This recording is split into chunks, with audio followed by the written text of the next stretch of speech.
योगेश कदम राज्यमंत्री महाराष्ट्र शासन यांनी जे इनसेन्सिटिव्ह स्टेटमेंट केलं, असंवेदनशील वक्तव्य केलं पुण्याच्या अतिप्रसंगाच्या संदर्भात,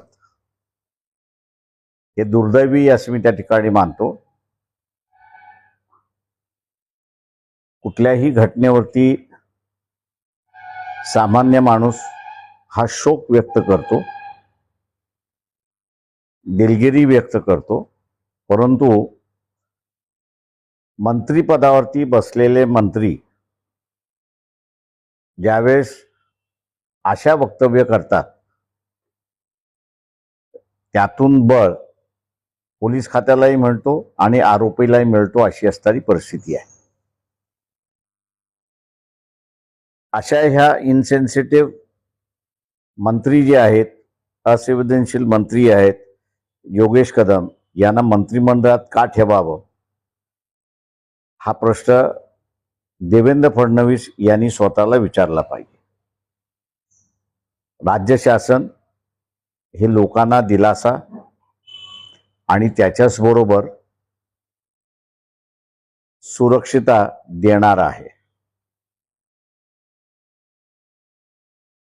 मद्रास हायकोर्टाने बाबरी मस्जिदची दंगल ज्यावेळेस झाली आणि त्याच्याच बरोबर असणाऱ्या सिखांची दंगल झाली, त्यावेळेस सामान्य माणसाला इजा झाली तर शासनाने नुकसान द्यावं असं त्याच्यामध्ये प्रावधान केलं होतं. ते प्रावधान करत असताना सेन्सिटिव्हिटी, संवेदनशील ही शासनामध्ये यावी अशीच अपेक्षा त्या ठिकाणी होती. आज ज्या मंत्र्यांना असंवेदनशीलता दाखवावी वाटते अशांना कॅबिनेटमध्ये का ठेवावं हा प्रश्न आहे. वंचित बहुजन आघाडी ही मागणी करते की अशा मंत्र्यांना कॅबिनेटमधनं काढून टाकावं, राज्यमंत्रीपदावरनं काढून टाकावं, ही मागणी आम्ही करतो. पोलिसांना एक आरोपी पकडण्यासाठी श्वान पथकाची गरज लागते, 100 पोलिसाची गरज लागते आणि कैक अधिकारी त्याच्यामध्ये लागलेत अशी परिस्थिती आहे.